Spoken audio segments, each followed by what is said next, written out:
Powered by the Montana Television Network. This is the 5:30 News on Q2, Montana's news leader.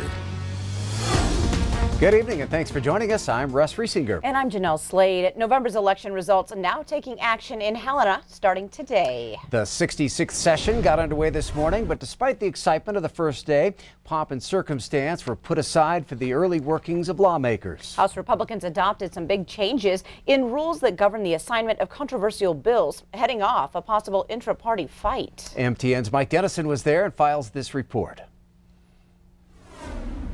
Republicans control a 58-42 majority in the Montana House, but a bloc made up mostly of moderate Republicans objected to pass rules that gave leadership the power to kill bills they don't like by assigning them to certain committees. On Monday, however, the two sides reached a compromise, worked out in a private meeting on Sunday night. All 58 Republicans voted Monday to temporarily adopt the new rules. House Speaker Greg Hertz of Polson, who initially opposed any rule change, said Monday the compromise shows that the GOP enters the session united rather than split. These rules are designed for a fair, open, and transparent process. Republicans are united behind the ideas of limited government, lower taxes, and making Montana a better place to live and work and do business. Under the new rules, a simple majority, 51 members, can overrule the Speaker's decision on which committee gets a bill and the Speaker's assignment of committee members. It also reduced from 60 to 58 the number of votes needed to remove a bill stalled in committee to the floor. But State Representative Nancy Balance, who helped negotiate the rule changes, says the other changes are more important. We wanted a level playing field, make sure that everyone had a fair opportunity to get their bill to the floor. And I think we've absolutely done that in this motion. All 42 House Democrats voted against the change, saying the simple majority rule should also apply to moving a bill from committee to the floor. But Republicans were determined to settle this controversy on their own. I think we came to a good place.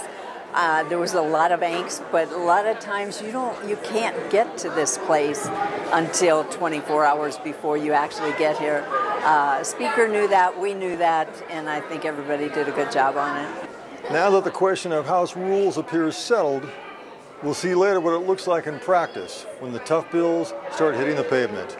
From the floor of the Montana House, Mike Dennison, MTN News.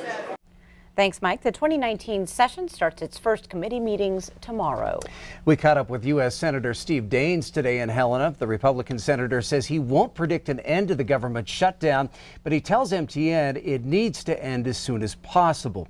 This weekend, he wrote a letter to Acting Secretary of the Interior David Bernhardt to secure funds for National Park Services during the shutdown. He says Bernhardt told him Sunday millions of dollars alone will now go toward national parks in Montana for critical services like trash removal and plowing. The senator says both sides must be willing to compromise to open the federal government back up, but says increasing border security is not an unreasonable request. Speaker Pelosi says it's zero. President Trump says $5 billion. They can meet somewhere in between there and get this sorted out. I was in business for 28 years.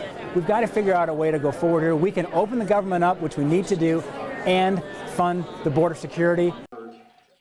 Daines was in Helena speaking at the Montana Chamber of Commerce's Business Days Conference. Congressman Greg Gianforte also spoke. Now, tomorrow night, President Trump will address what he calls a crisis at the U.S.-Mexico border. We will carry that address beginning at 7 here on Q2. Now, schools are closed today in Circle, Montana after ongoing safety issues outlined on the district's Facebook page. Although the posts don't specifically mention why, it appears the school's been dealing with a threat since December 20th. On that day, the school wrote, "A threat has been investigated and law enforcement will be present on campus." Then on January 1st, as students were getting ready to return from Christmas break, the schools made a decision to lock all doors to all buildings for the rest of the week. A newsletter on the school's website instructs students to go to the library or auditorium if they have a class outside the high school, and that there would be closed campus lunch. And then late last night, a Facebook post stated, "For the safety of our staff and students, we are closing school tomorrow." We have reached out to the school district for more information, but have not heard back yet. The Office of Public Instruction tells us it is aware of the situation and has offered support.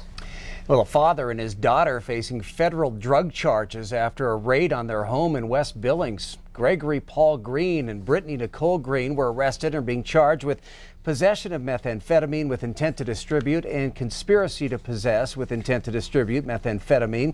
According to court documents, when agents went into that home on Westwood Drive, they found 2 rooms with drugs and drug paraphernalia. They concluded that a very large-scale drug operation was being run from the home. Also found a computer in Gregory Green's room where the dark web was displayed, and a screen showed that Green was selling Xanax bars to people across the country using Bitcoin as a currency for the drug trade. Agents seized over 200 grams of suspected meth and several thousand Xanax bars and other items of evidence from the home, along with a large amount of drug paraphernalia and instructions for making drugs. Agents arrested Gregory and Brittany Green, and they were taken to the Yellowstone County Detention Center. Ramming into cars, crashing through a Billings gym, and hiding from police in a dumpster. What authorities say a 31-year-old Billings man did over the weekend. Chase Barnes is facing several felony criminal endangerment charges for allegedly crashing his Ford Excursion into the Anytime Fitness on Main Street in the Heights. But police say before that he rammed a car in the parking lot, pushing the occupants with his vehicle. Now, the fiasco ended early Saturday morning at the Walmart in the Heights. That's where Barnes is accused of ramming another car into a light pole, driving through a fence, and uprooting a tree. Now, police say Barnes was drinking Black Velvet before the incident, and they eventually found him hiding in a garbage dumpster.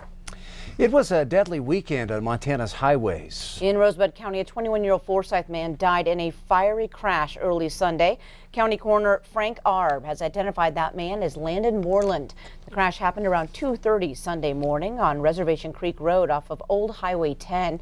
According to Highway Patrol, Moreland failed to negotiate a turn, went off the road, and hit a tree. The vehicle then became engulfed in flames. That crash is still under investigation, but authorities believe alcohol and speed may have been factors. A Lame Deer teenager is identified as the victim of a high-speed chase and crash late Friday night. 17-year-old Kobe Highwater was killed when the car he was in lost control on a left-hand curve, ran off the right side of the road on Highway 212. That crash happened as the vehicle was being chased by the Northern Cheyenne BIA. Montana Highway Patrol says the driver, a 21-year-old woman, along with the victim, were both thrown from the vehicle. Neither were wearing seatbelts. We are told there was also a 15-year-old girl in the car at the time. Highwalker died on scene, and the 2 females were transported to a Billings hospital. No word on their updates. Alcohol and speed are considered factors. And also on Sunday, a Circle man died in a 2-vehicle crash in Glendive. The man has been identified as 80-year-old Gary Wagner. Montana Highway Patrol says he was driving on Montana Highway 200 when he crashed into the side of a tractor and flatbed trailer that was attempting to turn from the I-94 off-ramp. We are told Wenger was not wearing his seatbelt and was pronounced dead on scene.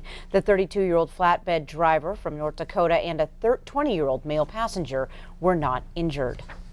Well, a Montana case will appear on the United States Supreme Court docket that could possibly set a precedent for tribal hunting rights and the application of Indian treaties. The case is Clavin Herrera versus Wyoming, and it involves a member of the Crow tribe who took an elk in Wyoming and was later convicted of illegal hunting several years ago. Now, Clavin Herrera is a Crow tribe member and pursued that elk across the reservation line into the state of Wyoming.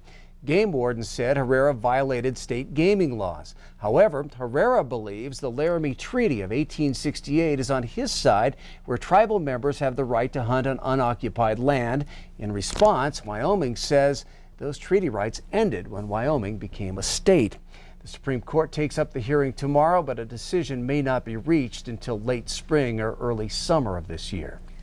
A Glendive family has been living full-time here in Billings for the last few months, cherishing every moment they can with their new baby. TJ and Trista Brooks say 8-month-old Braxton was born with a condition so rare he's the only male in the world to have it, and his life will not last long. The family has been taking up care at St. Vincent since October as Braxton needs constant attention. He was born premature in Denver with no eyes, half deaf, and has 4 heart defects. His condition is known as oculofacial cardiodental syndrome, and as far as they know, he's the only boy in the world with this deadly condition. Trista says she has a mutated X chromosome, so that means any additional children they have will be born with the same condition. So they are trying to enjoy every moment of parenting with Braxton that they can. There's some days that it's hard. Some days we just take it day by day. So I think when it gets closer to the end, it'll be even harder. So even though he's different, you know, he's special, and we love him. Of course he's special. The Brooks family tells us there are currently 20 baby girls with this syndrome, but again, Braxton is the only baby boy. Still to come on the Q2 530 News, MSU's cell biology program may be cut in the coming months, but some students fear their concerns are being viewed as microscopic. And in sports, former Bobcat great Dennis Erickson is about to become a Hall of Famer. Scott tells us which one. And coming up in weather, there are several massive storms in the Pacific Ocean. What will they mean for Billings and the rest of Montana? We'll have the answer coming up in a few more minutes. You're watching MTN News with Janelle Slade and Russ Riesinger. Storm Tracker weather with Bob McGuire. And sports with Scott Breen. This is the 530 News on Q2, Montana's news leader.